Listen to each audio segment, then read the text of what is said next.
First things first is Kenneth Bird. And this is the Daily Weekend Talk. We're not going to be doing any distance today, just so you know. I am done dropping off packages at the post office, and we are up here now.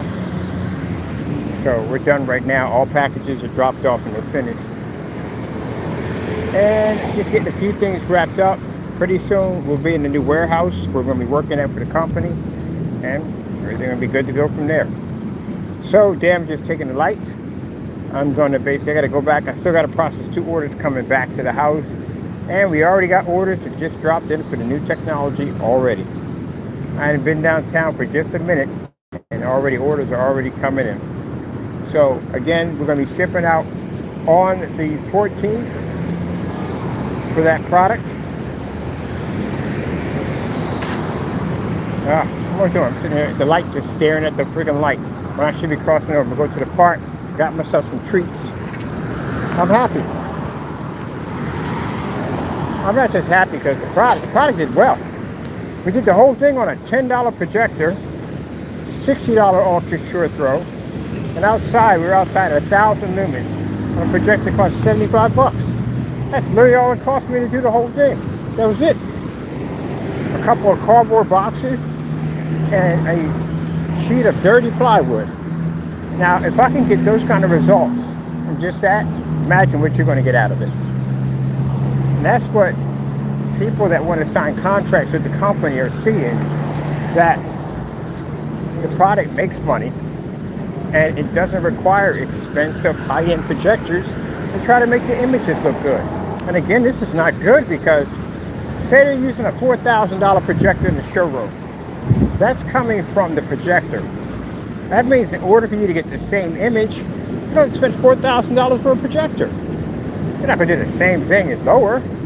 So that's why we like to use those cheap projectors, because if we can get that image off, that means the customer who's buying a projector doesn't have to spend much. And a customer who basically has a high-end projector and you're not getting the same results we're getting off a $10 projector, it shows you how much more you're missing off your projector setup. Especially, I'm more impressed about that technology is the outside. That thing looks just like a TV. Mind you, when we were outside with the other screens, we were using, even though we're at 720p, we were using 4,000 lumen projectors out there. 4,000, 5,000. There's 1,000 lumens out there running on that. Watch a Tron on that thing. Yeah. It's going to do quite well. And it's going to be able to give our customers what they need from their projection setup. They're really going to get money, get what they pay for out of their investment. And then on top of that, they can build the screens just about anything they want, which is really cheap when you think about it, you know? So I'm happy we got a good product for our customers. On top of that, we can supply for them more paint because our containers are huge. I mean, even if you're not going to use that much, at least you got left over for something else, because you never know. You do touch-ups, anything you want on it, it's up to you, but at least you got a lot. I think the screen that laid the impact, the one certified screen that laid the impact was the Screen Innovation. That's the one that had the most impact for us. Because everybody knows Black Diamond. Black Diamond has more weight than any other projection screen on the market. And the fact that we were able to overpower 4 of those screens, including one was called the Edge, Zero Edge, the Slate, and the other one was the original Black Diamond. I don't know what the other one was named, but the fact that we were able to overpower them like that, yeah, it gave us a lot of weight on those form sites. So consider the fact that a screen is going to easily cost you, even the daylight screen is a popular screen. It's a $6,000 screen. The fact that we're able to overpower that screen and do it at a projector at $10. Consider the fact that every time you paint that down to something, you now have a technology that's far more advanced than what they're offering, and for far less. $6,000 for a screen, or 1 gallon, gallon and a half, paints a 400-inch screen inside or outside. So the options are endless, and that's what we wanted. We wanted something that would cover everything. And that way it gives the customer more reach on whatever they want to do. Instead of saying, this is going to cost me more money because I want this way, or that's going to cost me more money because I want this way. Nope. That's what I'm trying to change. That's exactly what I'm trying to change. But I know we got people out there who don't like our point of view and what we're trying to do. But I'm just here to give you a message. We're not going anywhere. We're going to be here. And we're going to keep developing good technology for our customers. That's what we're going to do. Because you guys had the opportunity to do so, and you didn't.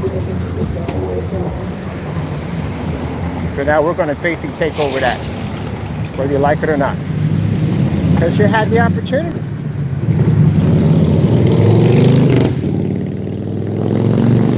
You could have done the same thing we were doing, the same thing. Why didn't you?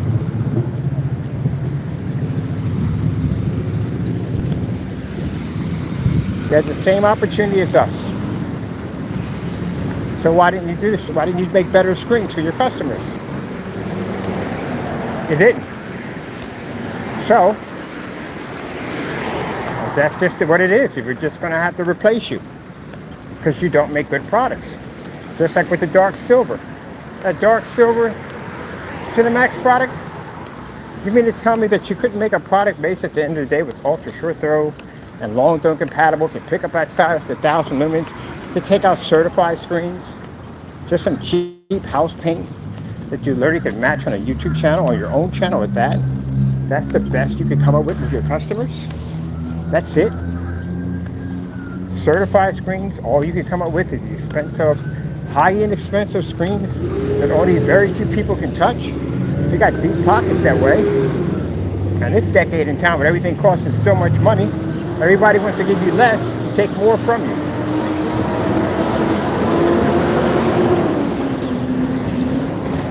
They could have made those screens for a lot cheaper.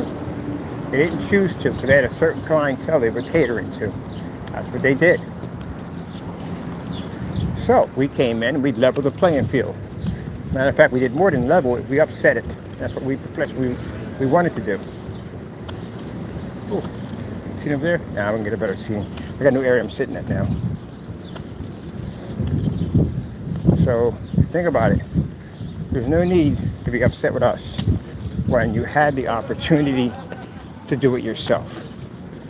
But you're bitter with us, upset with us because we're doing it different. Because we won't play with their games at the end of the day.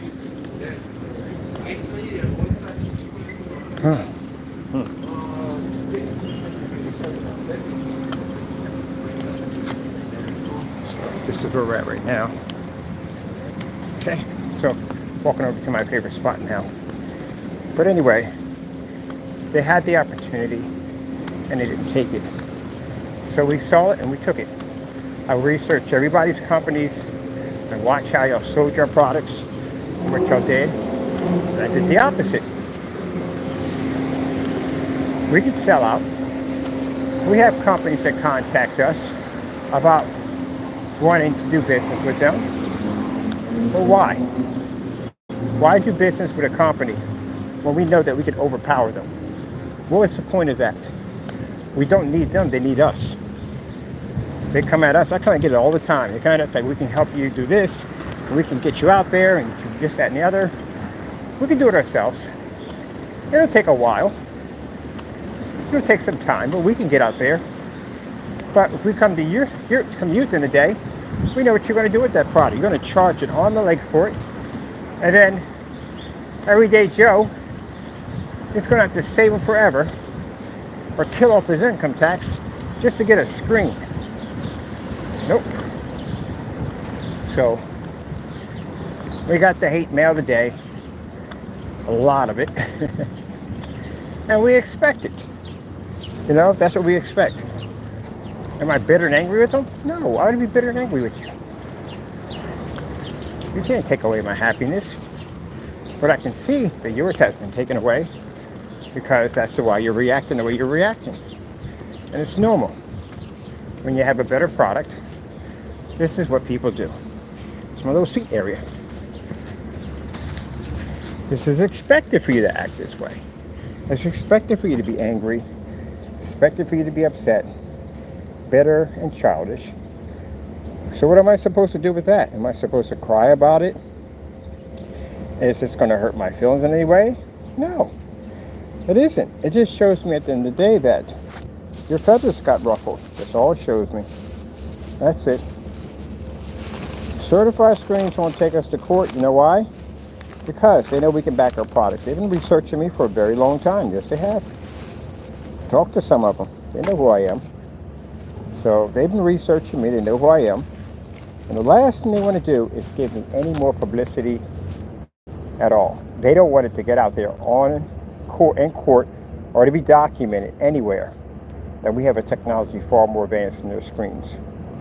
Because this would disrupt them in such an awful way. It wouldn't be funny on how bad it would disrupt them. It gets out that they got so threatened by my company, they took me to court, and I'm able to prove that my technology is far more advanced at a cheaper price. What do you think will happen to their stock?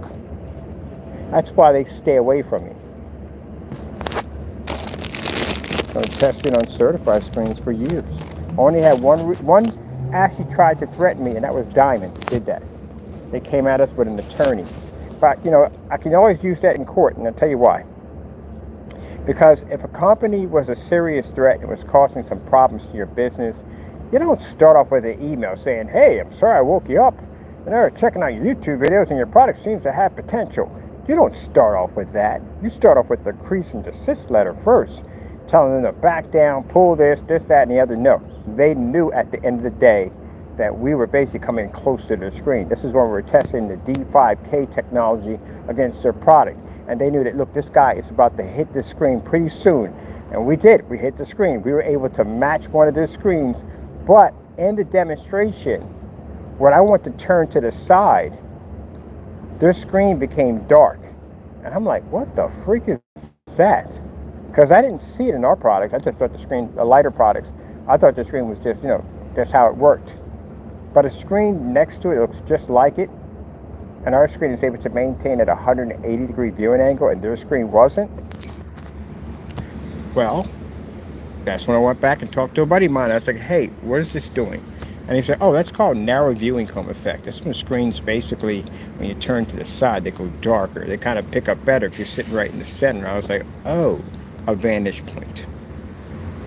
So that's when we started figuring out we had the advantage point over those screens due to the fact that they could not turn from angle to angle, which is a Zero Edge has that capability. Zero Edge by Black Diamond does have the ability to turn from left to right, but it is a much more lighter screen than the Black Diamond 1.4, which means that its contrast levels basically aren't all that great due to the fact that they can't pick up on the Infinity 1 contrast level.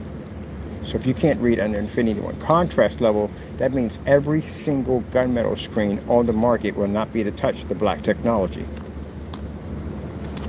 Now, one of the things I showed you in that demonstration was when we were doing projector mapping applications. In projector mapping applications, the projector is not producing a camouflage contrast. It's actually producing a solid black. That's what it's producing. If you notice on the gray screen, wouldn't read it at all. Now the gray screen can read the white level, but it couldn't read the 100% contrast. Now if I were to camouflage it into some colors, right, then it would pick up on the application, but it wouldn't pick up if it was a solid black level itself, which you saw in the demonstration. And I told you that gray screens don't read a contrast level. They do not have that capability. Neither do white screens, which I feel are even worse. So with that being said, that any gray screen, any gunmetal, any form of technology like that will not be able to read that solid 100% black level when it hits the screen. But our screen can read that and the white level at the same time. Well, look, we got some Nestle's Quick Vanilla. I was dying for this like all day. Yeah. So that lets me know right there from the door, any certified screen, and I've seen them. They don't make them, the darkest I've seen is the Black Diamond 1.4. And daylight. Daylight screens literally was so dark at one point. I thought that was a black screen. I mistaken it for a black screen when I first saw it. When I got it over here, it's a really, really dark gunmetal. It is. It's pretty good. But like I said, without the Infinity 1, it can't read next door screen. Keep in mind, when it comes to the gunmetal screen, it's not about the white levels. And this is where people keep making this mistake when it comes to projection screens. They keep bragging about the white levels, the white levels. If the white levels were so important, then that means a white projection screen would be the most expensive model due to the fact that it produces a neutral color of 100% white. Correct?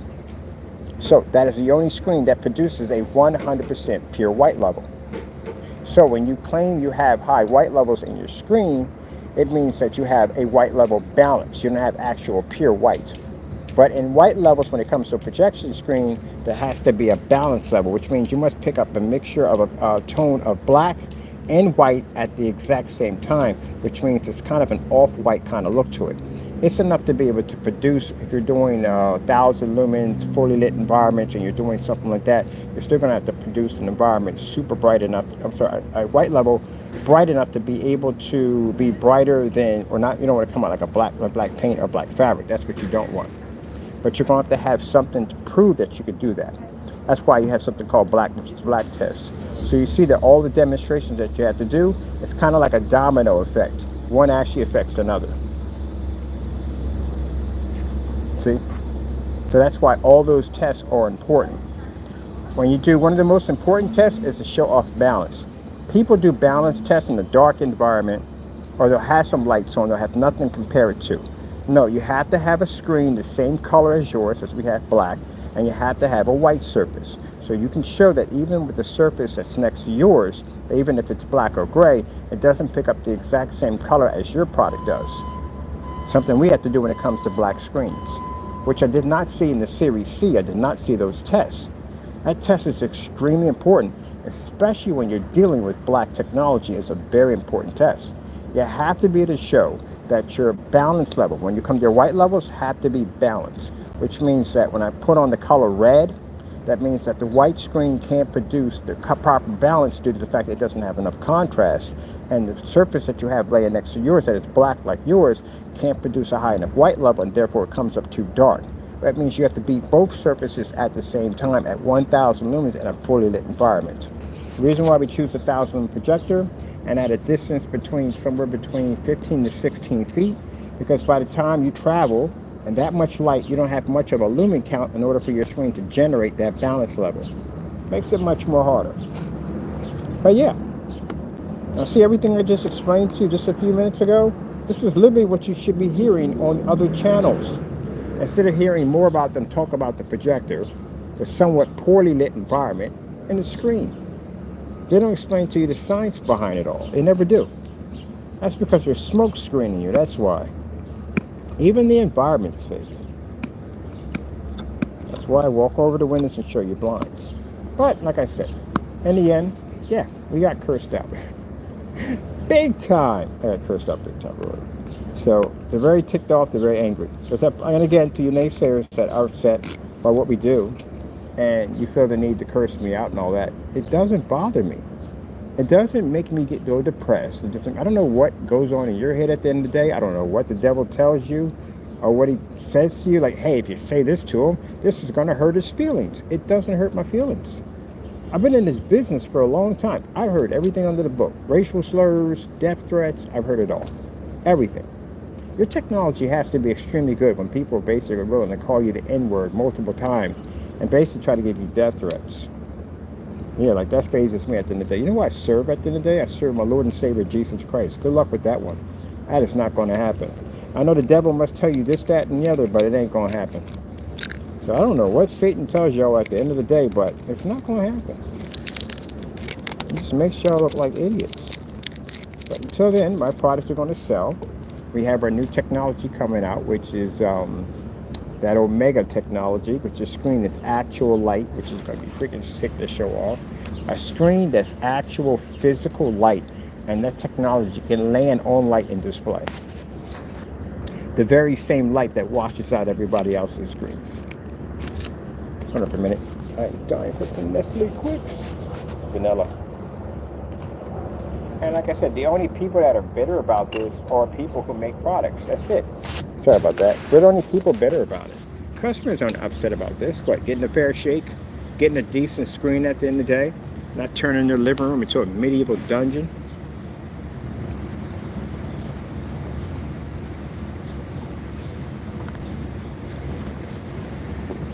If I'm watching Batman or Star Wars and they're having a dogfight in outer space, I'm expecting for that to look 100% black. People talking about getting the real movie theater experience. What about seeing the real movie theater experience? How about that one? You can hear it, because of course you get an amazing sound system. What about actually seeing it? So we all know outer space is black, right? So how come when you watch it on your screen, it's gray?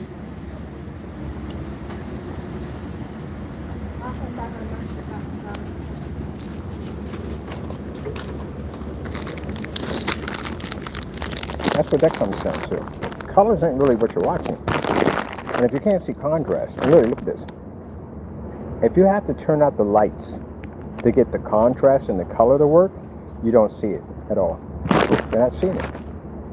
Because you have to turn the lights out. You're really not seeing the color you're supposed to see. Got a red t-shirt on, right? Same scenario. Got a red t-shirt on, right? If you turn out the light, does your t-shirt produce better? It doesn't. Look the same way when you turn the lights on. Your cell phone. You have, right? You have to turn out the lights to watch your movie on it. Or to even look at your phone because you can't see it because the lights are on. You don't have that issue, right? So why the projection things with all the with projectors, with all the technology that they develop in these machines, can't do that? The Epson is freaking huge. I told you, it's a huge projector. All that power. And every demonstration I watched on that machine was in a dark environment. What did you just pay for? That thing's like, what, $5 grand? They're about $5,000 projectors, right? What did you pay for? P2 projectors. 2 million to 1 contrast. Why are you sitting in the dark with a 2 million to 1 contrast? What is going on with that? Oh, because if you turn the lights on, your screen washes out. If you have it next to a window and you open up the window, which we can do, your screen washes out. So what did you pay for?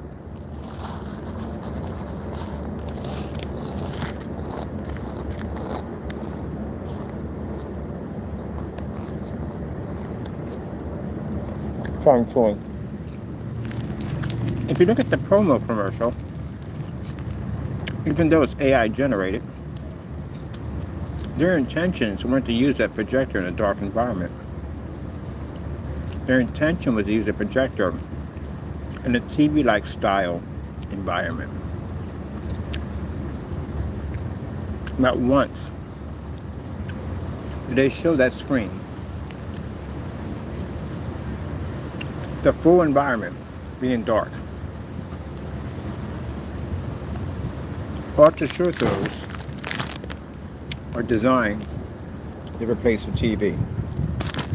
That's what they're for.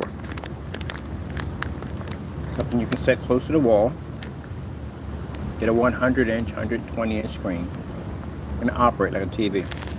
The problem is that the screens don't allow the projector to do their job. The person who has that projector and shows up quite a lot of demonstrations on it is a fellow by the name of Jamie and Crow Products. The reason why I mention his name because he owns that projector. And if you look at his demonstrations, if Optima had did the same demonstrations to sell their projectors, no one would buy it. Because if you're going to be in a dark 24/7 with some little bit of light splashing around the environment, no, it's not a real environment. Nobody in their right mind is sitting in an environment like that. Nobody. It's an unrealistic environment. So no one would buy it. Because why would you want to be trapped in the dark like that? Whose environment's like that to begin with? Nobody's. Go to anyone's house. Tell me when the next time you've seen the environment that dark. You'd think they're having some kind of seance in there at one point. Like, what's going on here? Why is your environment so dark? If he's making the statement that it's being used for movie, used for movies, it's meant to be in the dark. I've heard that one a dozen times. Not if it's an ultra short, though. It's not. The ultra short throws are not meant for that. They're meant to be used in fully lit environments, and they're meant to act like TVs. I had somebody sit there in the room and say, oh, but it's designed for movies. No, they don't use ultra short throws in dedicated theater room setups. They don't. As a matter of fact, there's two types of projectors that they're using in dedicated. And if your projector is mounted to a ceiling, no, that's not the way you do it. Your projector literally is supposed to be inside of a booth. Mine was sitting up on top of a shelf, but I was going to build a small booth around it, but it's supposed to be inside of a booth. And if you're going to put it inside of a booth, you need a special lens for that. You can't use an everyday standard lens because it won't work. I had a customer who was building a dedicated theater room setup, and he couldn't figure out every time he wanted to place it 16 feet back in the booth, that the image would spread and hit the walls and the ceiling and floor. I said, because you got the wrong lens. You need something called an extended zoom lens. This will allow you to pinpoint a narrow image across the environment and hit the screen with precision without basically having the image splattered all over the environment. So you need a special lens for that. And those projectors sit inside of the booth, but they don't use ultra short throws in dedicated theater rooms. They don't even use short throws in dedicated theater rooms. The long throws only that they use in there, because you want to give off that more aesthetic look to the movie theater setting. And then the other one they have, which is really true dedicated theater, is 235.1. 235.1, 239.1 is true dedicated setup.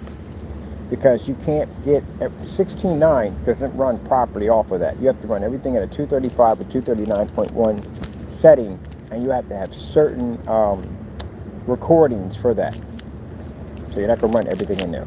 That's a bro serious dedicated setup. Because I had one, and yeah, you're not playing no game systems in there. You're not doing none of that, because none of that'll read off of it. Some computer games may give you that option to manipulate the graphics and do that, graphic controls. But nah, mostly can we watch a lot of widescreen movies in there, like Mad Max and freaking Star Wars and stuff like that. They usually do widescreen.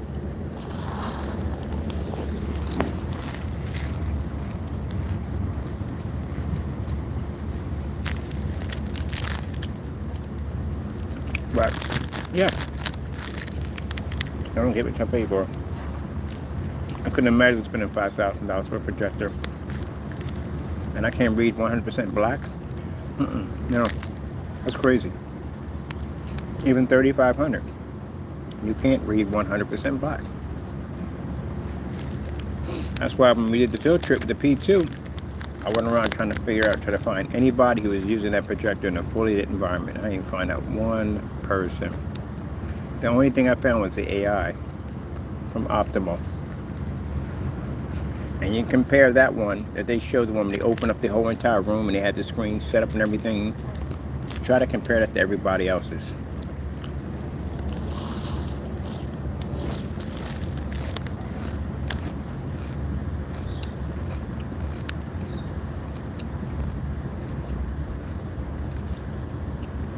Yeah, here I am with a $60 projector.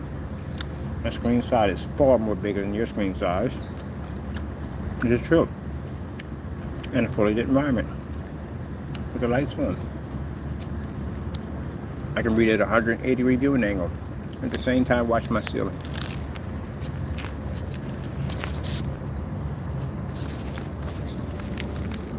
That's why they come to us.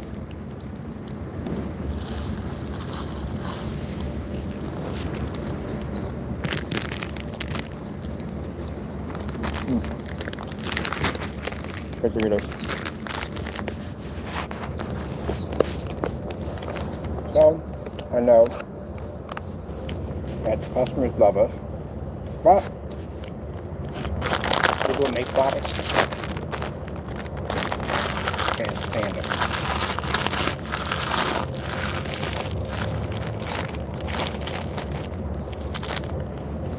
And I expect for you to react that way. It doesn't bother me when I see you mocking my cat and carrying on and acting up. No, I'm expecting for you to act that way because it's all you have. If you had anything better, you wouldn't be acting that way. You'd be showing me and designing something better. But you don't, so that's all you have. So that tells me at the end of the day, well, lights out for you. I mean, literally, you definitely are in the dark all the time. Lights out for you. I'm talking about anybody. If you feel that that's supposed to take away my happiness, no, that tells me at the end of the day that you're failing miserably. That's what it tells me. That's the information that you're giving me. When you come to me and you do that in the day, it doesn't bother me. You tell me that you are failing miserably. And that's all you have left. That's what people do. When people are upset and they don't have nothing else, the next thing results are just cursing and insults. That's all it results to. That's it.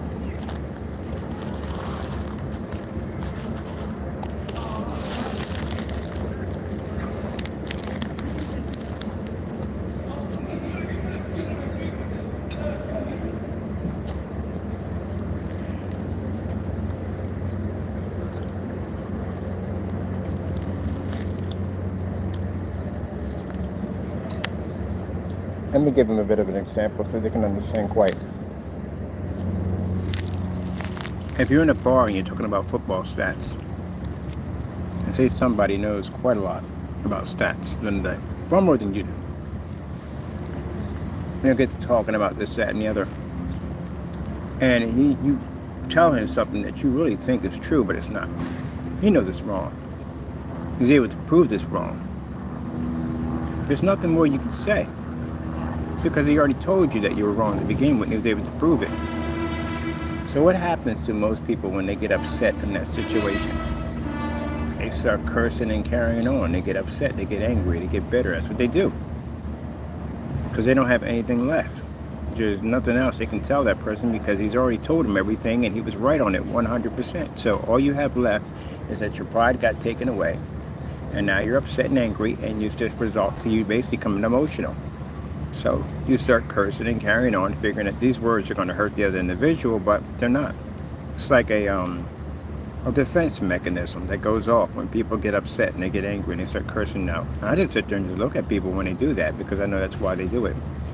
Why in the world would I engage you and curse at you at the same time when I know that I've already won? For the fact that you are acting that way tells me at the door that I've already got your goat. See? That's why you never see me engage. You never see me curse out and carry on and do the same reaction. Like, oh, they did that to me, I'll do it back to them. No, I've already won. The fact that you had to go do that to begin with clearly shows me that I've already won. That's all you're doing. Every time you curse me out and you scream and yell, you are admitting that I won. That's what you're doing.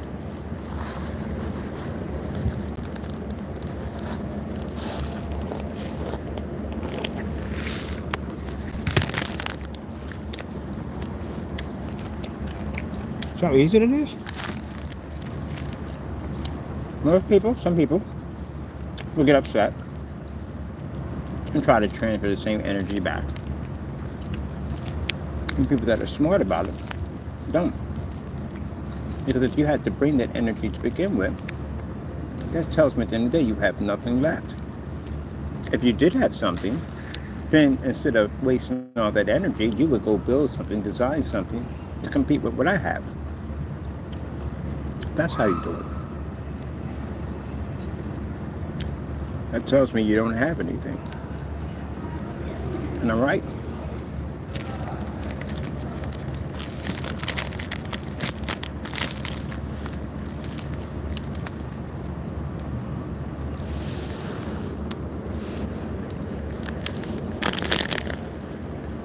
So,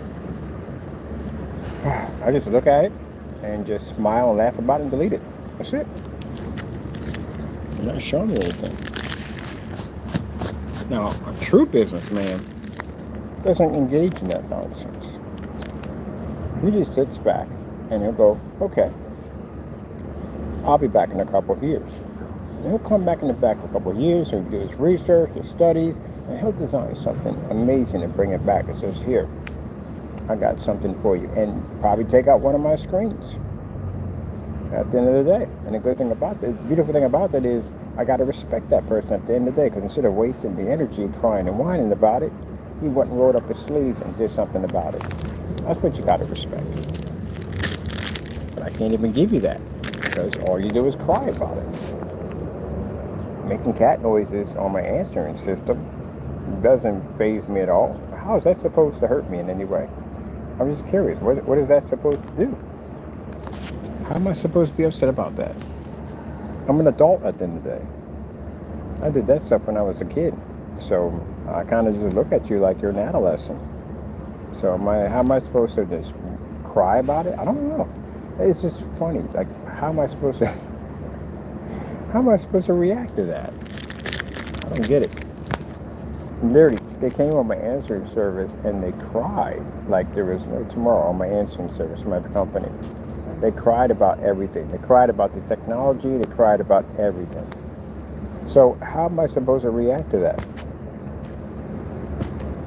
I have the new warehouse for the company.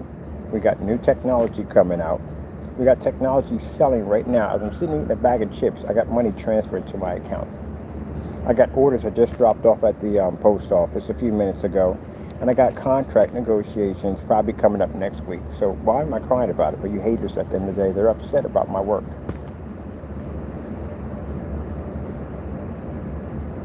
And the reason why, and if you feel at the end of the day that, I'm going to put it this way, you feel that, if I feel in any way that you're doing some damage to me and I'm supposed to look at you as a threat, no.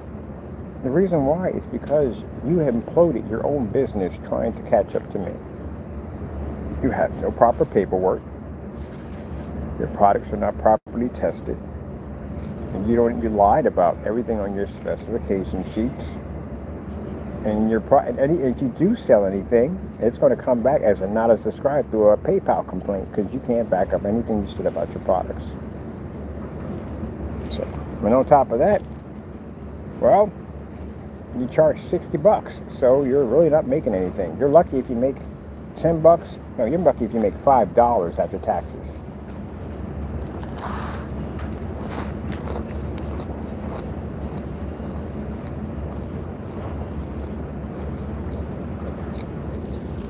You did it the wrong way.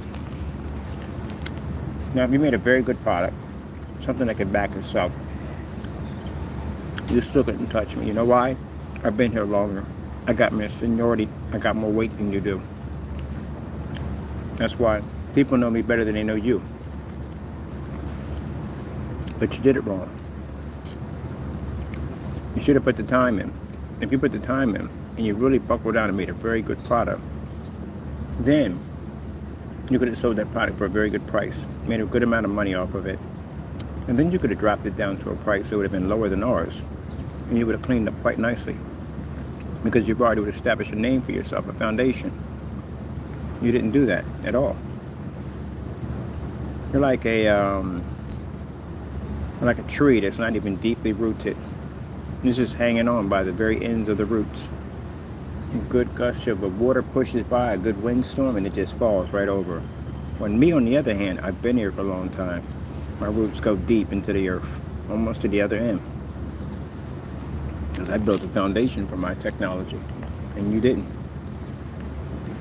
I based my technology off the certified technology screens out there, the ones that actually gave us weight. And you base yourself off us at the end of the day. I'm not even well known yet. So we can all tell that came from jealousy at the end of the day.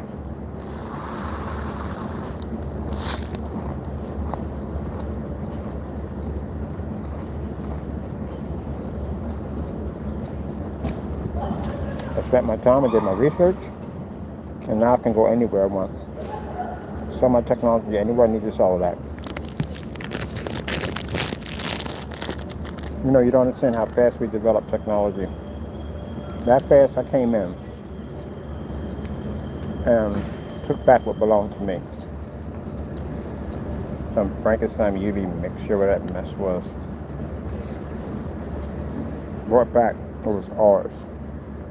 Advanced it, made it better. Advanced it again, made it better than what it was. And make more money off of it. And then turn around, put that to the side and develop the new technology we have now. And you've had your products for 5 years. 5 years. You've had maybe 6, 7 years, and you've made nothing new. How can you let someone come in? You take something from us. You took the D5K, because I know you went to my videos, I know you looked at the color. It's the same color as our technology back then. Only problem is you don't do the same demonstrations we did 9 years ago. Yours sits in a dark environment along with your customers. Ours, on the other hand, can have lamps laid against the screen. It can fire up with no problem whatsoever in a fully lit environment without using a projector from this era. 2,000 lumen projector. That's all we used in the demonstration. And any CO projector that I got for 50 bucks. That's it. I can come in and take that back, upgrade it, and get more product money for it, and then turn around and develop a new technology that's far more surpassed that.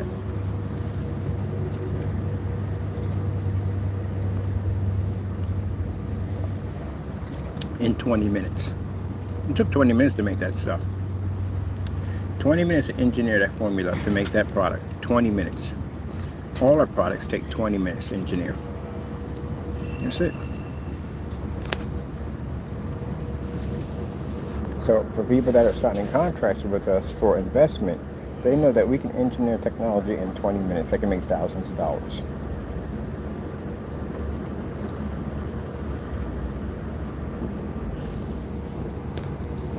You know, one of the things I love about being low-key, I walk around Allentown with some sneakers, cargos, and a t-shirt with a military hat, and no one would ever believe at the end of the day that I developed that kind of technology at the end of the day. I watch all these people walk around with suits on and, you know, expensive watches and stuff, and don't realize what's sitting right in front of them. And I'm the one that developed ad tech technology and all the other crazy stuff that we have. That's what I like about being low-key. No matter how much money my company starts making, because we're going to make a ton of money out here. This is all untapped resources out here that we can get access to with that technology. It can be used in anything we want out here, anything. But no matter what, I'm still going to dress the same way, low-key. No one's going to know.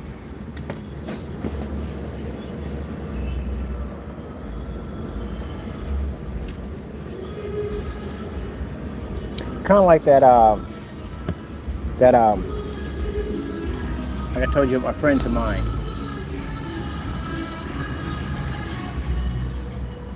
How they went to the recording studio, and they were in there, you know, Jordans and jewelry and expensive watches and all that stuff. And there was a young man in there sweeping the floors, had some turnover sneakers, and their jeans were ripped up and a little dirty, and had a t-shirt on, a dingy t-shirt on, and they're sweeping the floors. And they were laughing at him. They were saying, hey man, you know, we can hook you up, you know what I mean? We're about to cut these record deals real quick, and about to get in the studio, and, you know, hey, we can hook you up, you know, trying to, you know, just show off a little bit. And didn't realize that the person who was sweeping the floor was the person who owned the studio. It's his business. You're paying him at the end of the day to go into that booth to make your money. He wasn't mean about it or anything. They weren't nasty to anything. You know, they were just basically just trying to show off a little bit. That's why you got to be careful who you show off to around people, because you never know who's who. You never know. But they thought that, you know, he's broke a little job, he's working, you know, making a little money, sweeping floors up in the studio. He doesn't realize you're talking to the CEO of the company. But he told me that story. He said, man, that guy, well, I tell you, he owned the entire building. The whole studio. One of the little studios, big old building, huge building. It was all his. You know, he wasn't wearing no expensive clothes and none of that stuff. It's low key. Ah, man, still got to spray a screen, come back up. One of the few days I want to sit out here and just sit and do nothing, but I got work to do. We don't have the option. One day.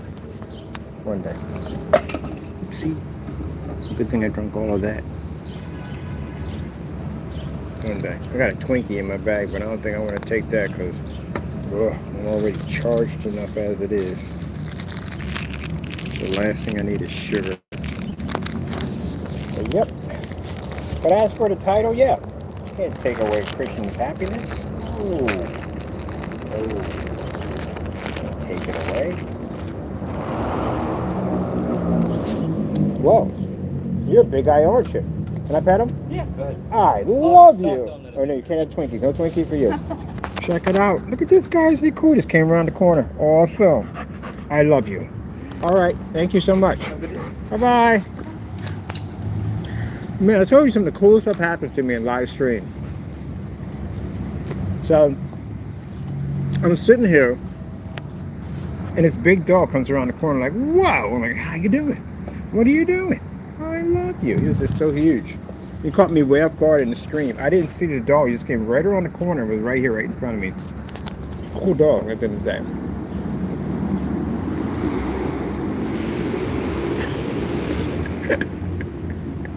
Oh, man, I tell you, man. I really shouldn't have the leash that long, but still doesn't make a difference. If he had at least even, good thing he did have it long, I had a chance to pet this cool dog. Oh my goodness, he was so chunky. He was extra chunky. You have no idea how chunky he was. He was extra chunky. But anyway, yeah, it was cool. He was trying to eat the Twinkie. He was quick. Dogs are slick. Dogs are so slick at the end of the day. He was that slick. I didn't know he was going for it too. His dogs are so slick. He was like, oh shoot, Twinkie. Should have I had known that, man. I could have bought some dog biscuits. I'm gonna start carrying some dog biscuits on me. I have them already wrapped. You know. So, and give out dog treats. I meet a lot of people through their dogs. I bump into him again. I always do bump into people twice when they have dogs walking around. I told him, ran around the corner like, hey, what's up? What you doing? What you doing over here? That's why the dogs have amazing energy. And we're all like my cat. My cat just has some days where he just does not want to be bothered. Like, what the freak are you looking at? And it's a fight. Cats are like teenagers. They need their space at the end of the day, but dogs are hilarious. He just came around the corner and said, hey, what's going on? What you doing over here? What you got? What you got in the bag? What you got in the bag? What you got right there? You big old chunky dog, you.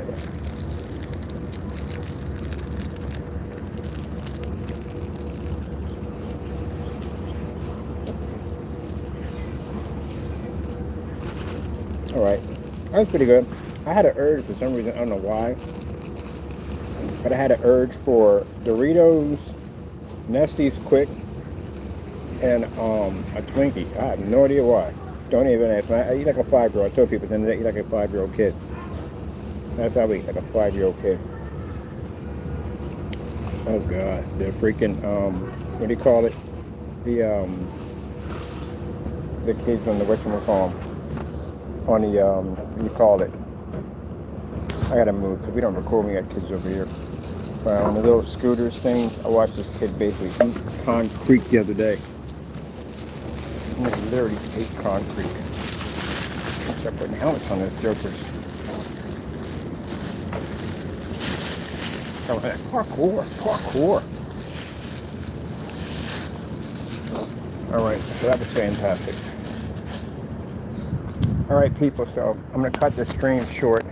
I still got to go back to the shop. I got to finish work over there. Then we got to drop over to the post office, drop off the orders from there, and then we're going to be done. And then after that, we're finished. And I'm going to come back over here and just sit down and relax because, yeah, it feels like one of them days. Usually I'm just running around just trying to get stuff done, but I already did that already. I had to go all the way out to the freaking airport with that T-Mobile nonsense. At the end of the day, they really got to change that. Come on. You can't go in and you can't reset the pen. I literally had to go all the way out there to get that done. So, that was great. Got a chance to meet a big old fluffy doggy. They're so extra chunky. I'm gonna walk around and let y'all guys check out before we come off the stream. I had to go back to the post office too because I didn't get a bag. I need a mailer for the screen.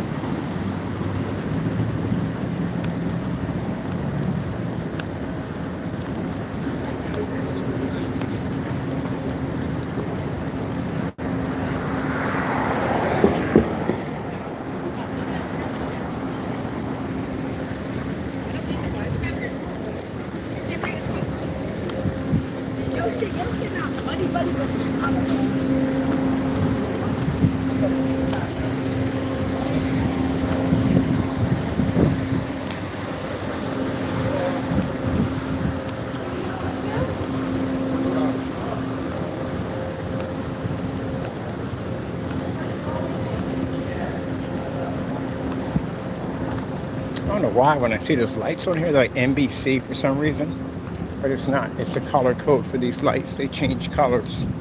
They shine right up on the building. Oh, big old birdie. Look at that birdie right there. Looking at what you're doing. Oh, what you doing? What you doing? So mind your business. Whatever. He was sitting there cleaning his fur. I don't know what he was doing. His feathers. He just stopped. I'm like, really? Can I get some privacy, darn it? Happy day today. It didn't start off that way. I had to take that freaking trip all the way out there.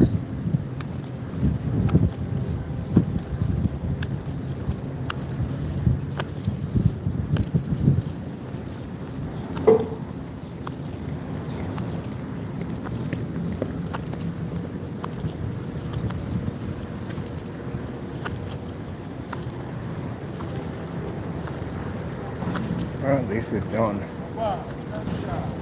Crazy thing about it is that, huh? Hold on. I'm in a live stream. Let me see. 145. All right, Chief. That's why I got good for two. Got two phones on me. Sometimes in a live stream, I like to pull this thing down sometimes. But anyway,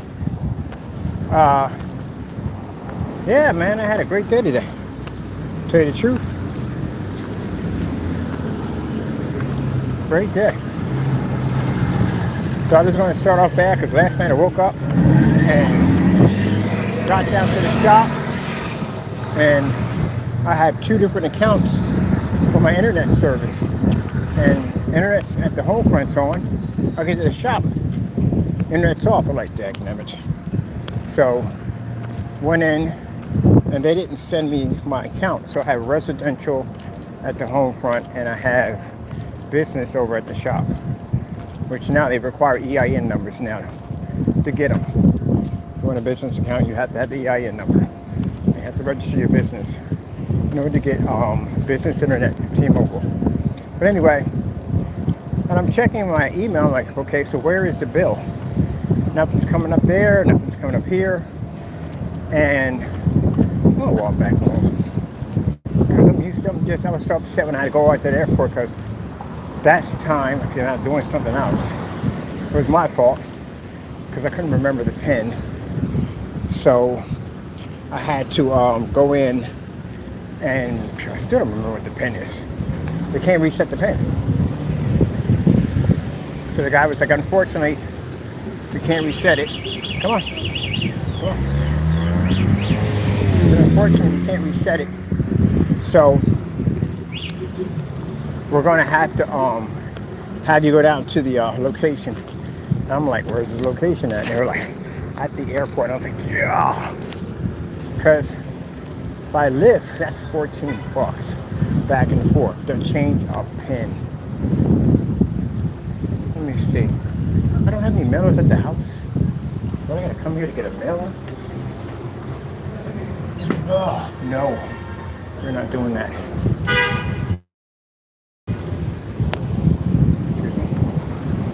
Okay, good. Gotta find a mailer. We'll find one. But anyway, yeah, so got all the way out there and met one of the representatives and he's like, well, you had to come all the way out here. I just paid the bill right there.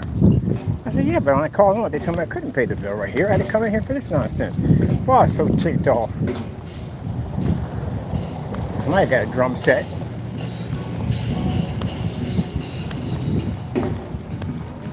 How does that work? You hear that? It's coming out of somebody's apartment. And it's clearly a drum set he's playing. You hear that? This is why we don't do apartments anymore. That's why. Unless that's his house. And I'm sadly mistaken on that. Because I couldn't imagine someone doing that out of an apartment. You literally definitely would get fined for it. A drum set? Come on, that's like having a rock group in your freaking apartment. You can't do that. Unless the landlord is that chill at the end of the day, nah. You wouldn't have any tenants in there. Even if you don't have a noise pollution policy in your lease, you could still be charged for it. You could still get a fine for it. They just call the police. And the police at the end of the day are going to realize that you just can't have a drum set in your freaking apartment. Which I did see that one time. Why do you not? $15,000 drum set in an apartment.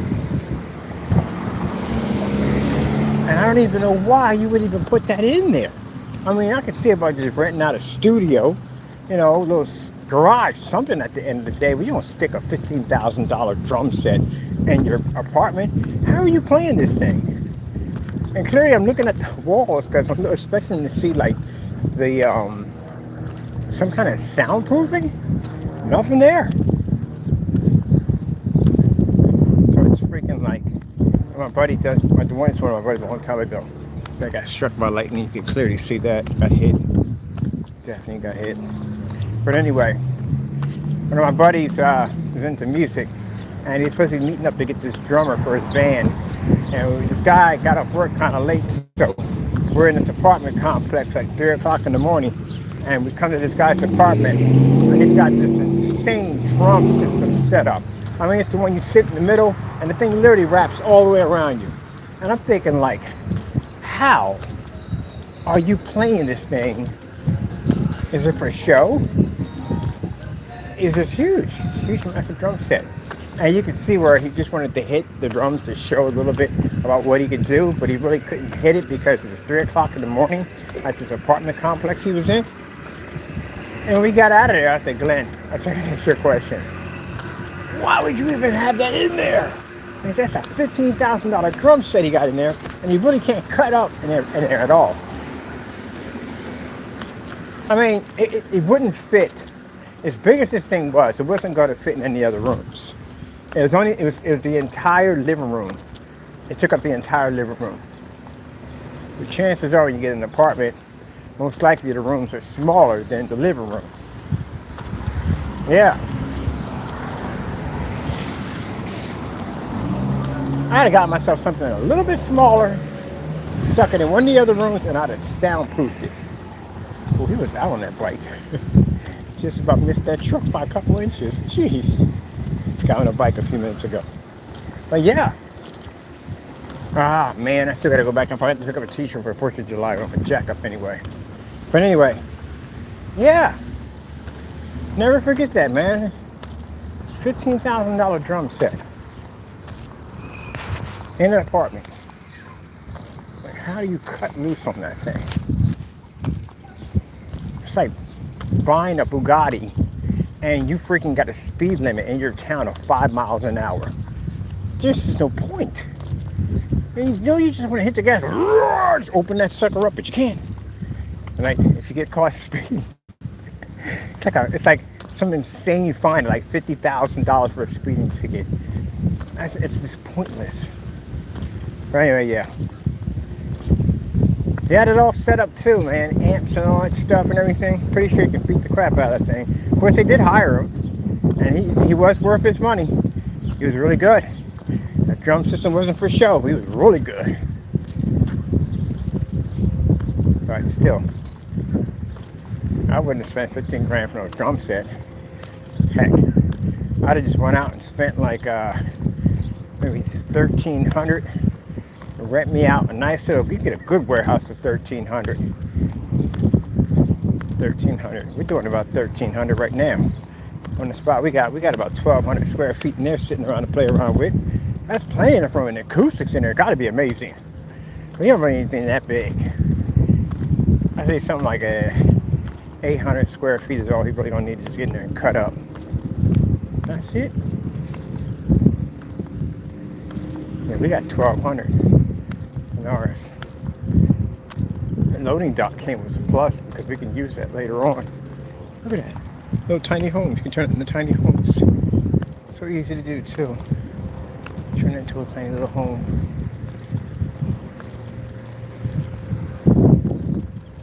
It is just downtown, wasn't it? I'm so used to this now. I've done this so many times. I'm just so used to basically just walking back this way. Already halfway there to the shop. A few minutes ago we were way over there somewhere. Now we're over here. So I'm kind of used to doing this now. It's like walking to a bathroom. That's pretty much it. This is not even a walk anymore. It used to be at one point. No, it is not. Kind of used to it now.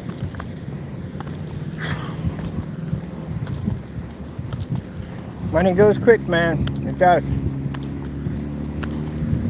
Just a day. Just a day. Freaking $75 on a freaking pen. I still can't get over how funny that is. A pen.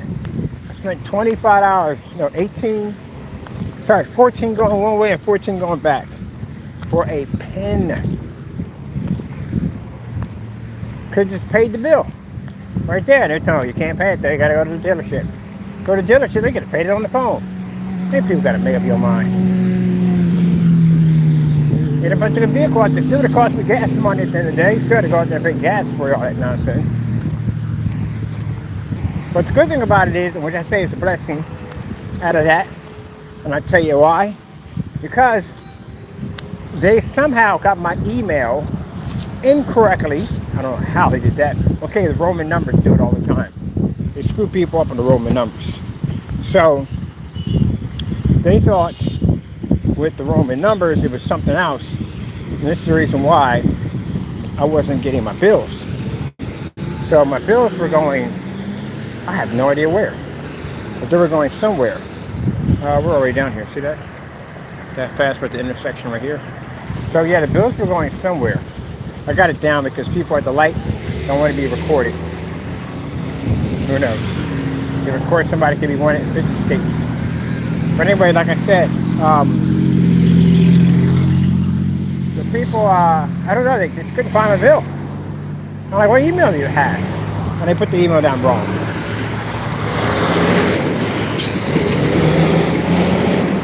But even with the email down wrong, still, my bill's still going to accumulate.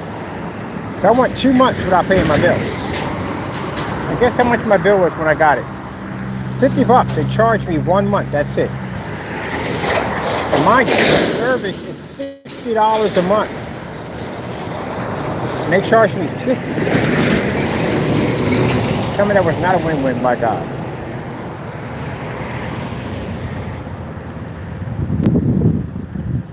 Technically, it should have been $120. Because I paid $60 for the business and $50 for the residential. 2 months should have been $120, and they charged $5 extra for the credit card, so that had been about $130, and then with taxes and fees and blah blah blah blah, it should have been around like $150.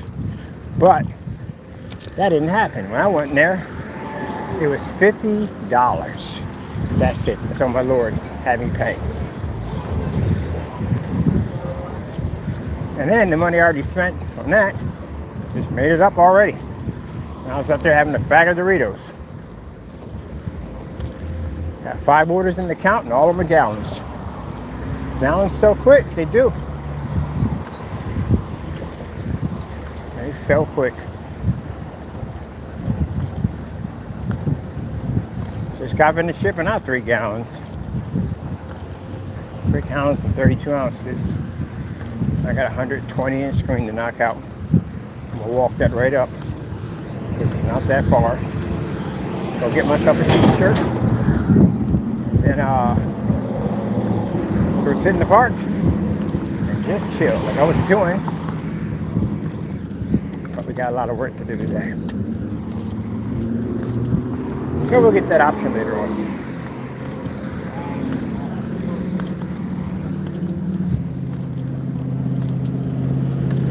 Now am I going to be recording the screen? Nah. Nope. It's interesting. Lately, I used to do a lot of videos, and now I just don't feel the need to do all these videos. I really don't. I only got 10,000 of these videos. I still get customers who contact us on the 8th, on the 7th. Just like the video I showed you yesterday. of us walking around in fully lit environments. We got them all over the site, all over YouTube. So I think we hit the mark when we said we're going to advertise. Most of my sales won't even come in from people seeing videos from what we do now. They come in from the older videos. That's where they generate from. That Star Wars video, me outside on a 180-inch screen, I bring so many orders in for outside, it's not even funny. Demonstrations with the Optima GT 5500, inside in that fully lit environment, yeah. That's why I really don't load videos up now anymore that much. Do one here, do a couple of the shorts, that's it. We don't have to do all that. When I first started off, I had to work like a dog, proving everything and backing everything up every single day. And then as I started thinking about it more and more, customers would contact us, wouldn't be from there. They contact us, where do you see the video at? Calling about the 8, calling about the 7. Stuff we didn't even make anymore. But people do their research and they try to find a screen that they're going to be using in a fully lit environment. They find us because everybody else is sitting in the dark. That's why I said customers compare. Whew. Answer for death on this. We got a bus coming this way. We got a car coming this way.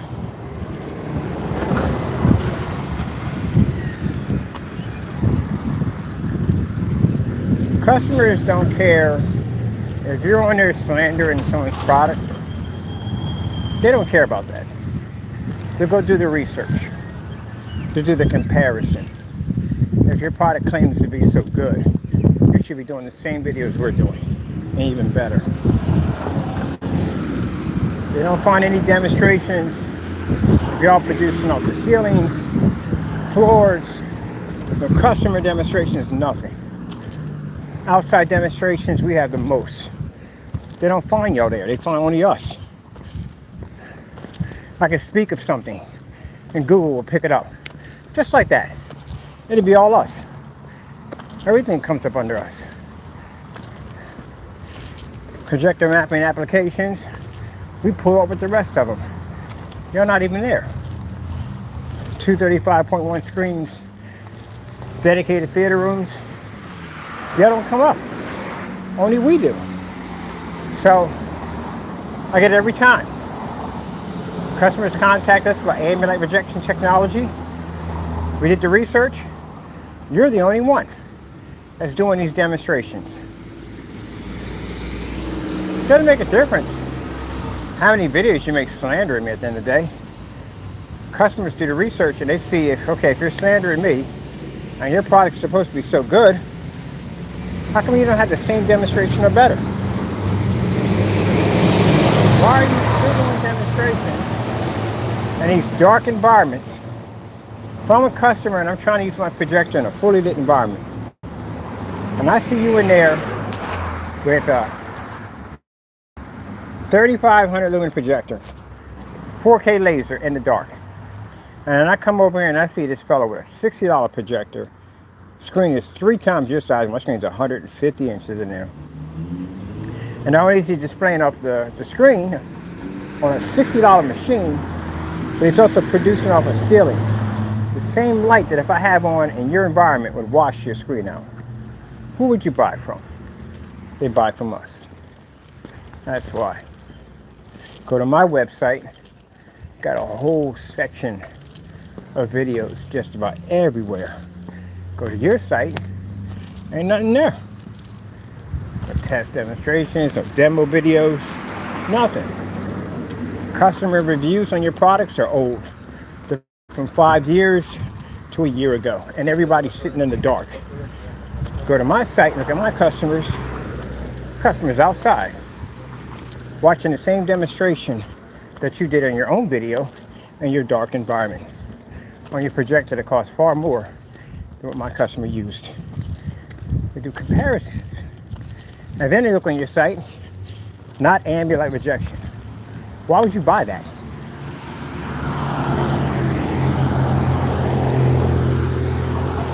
Other product?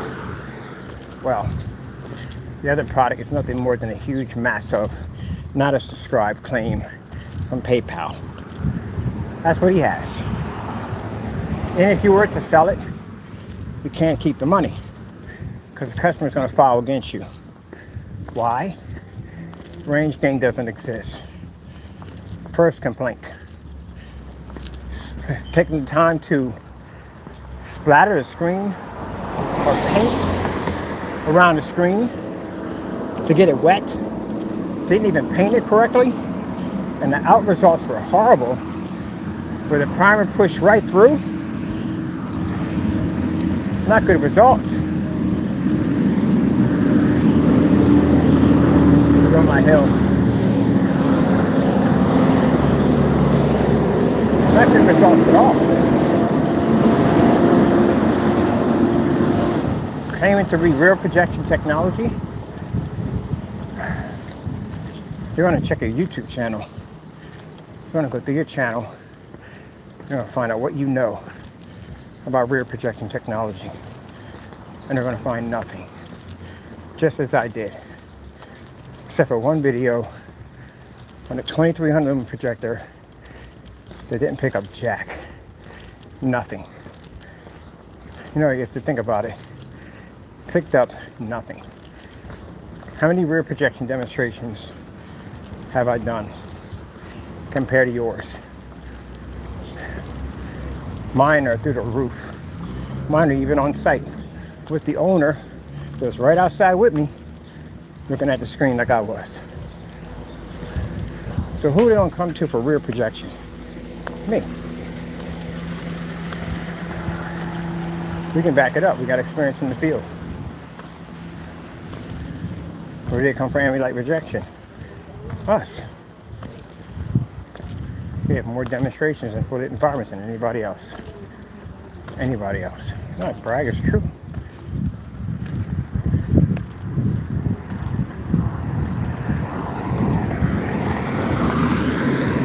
Brag, it's actually true.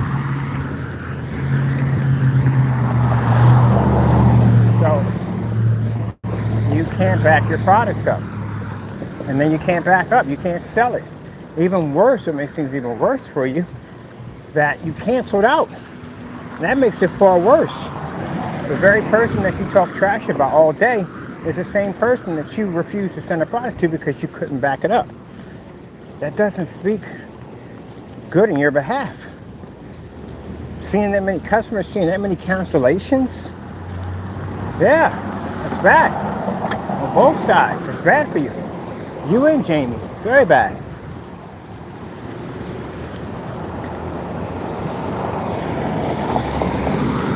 Why would I buy a product that canceled out against this we don't call you competition because you're not. But you consider us to be competition towards you. But how? If you canceled out, you gave the money back. You couldn't keep it. I don't think they understand the concept of that. You could not keep the money we gave you. You gave it back. Of all people to give the money back to, I was not the person to do this with. If you wonder why no one's touching your stuff, because now you sound like you're jealous. Because you're ranting about me at the end of the day, but we gave you the opportunity. We came and purchased your products and you gave back the money. So now all the ranting you're doing just sounds like regret, bitterness, and jealousy.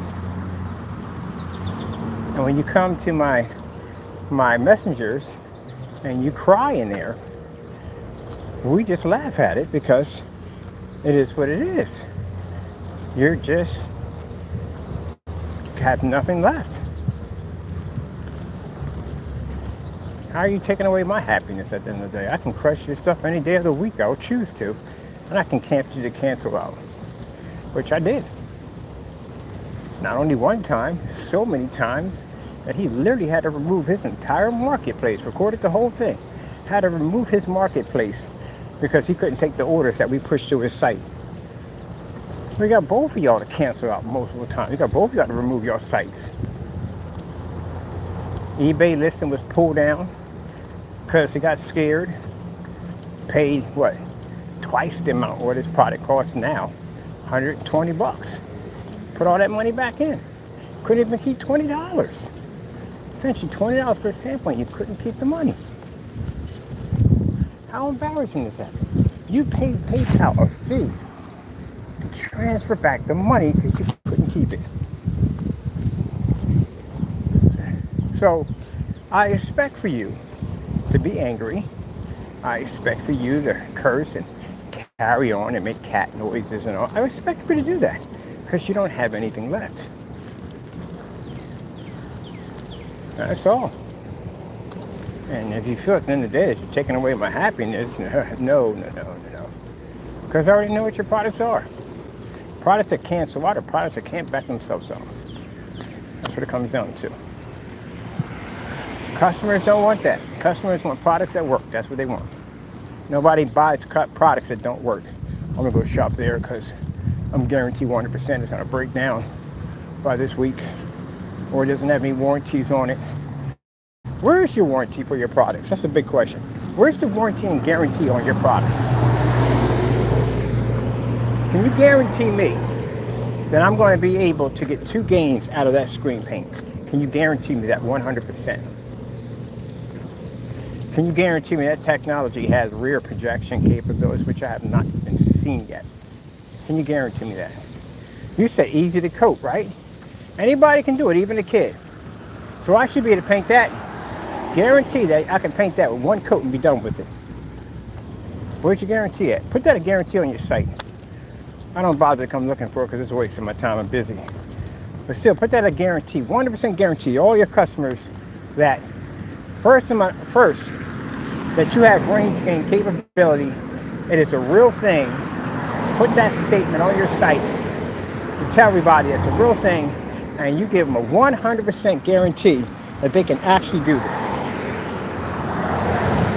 See if you stand behind what you lie about. Same as the other one. 100% guarantee that your product does not match network grade 773. 100%. Or you return their money back to their accounts. No ifs, ands, or buts. Put that guarantee in there. Because you can't do a ship back. That's not going to work. All right, people. This is where we part ways. Gotta go, and God bless.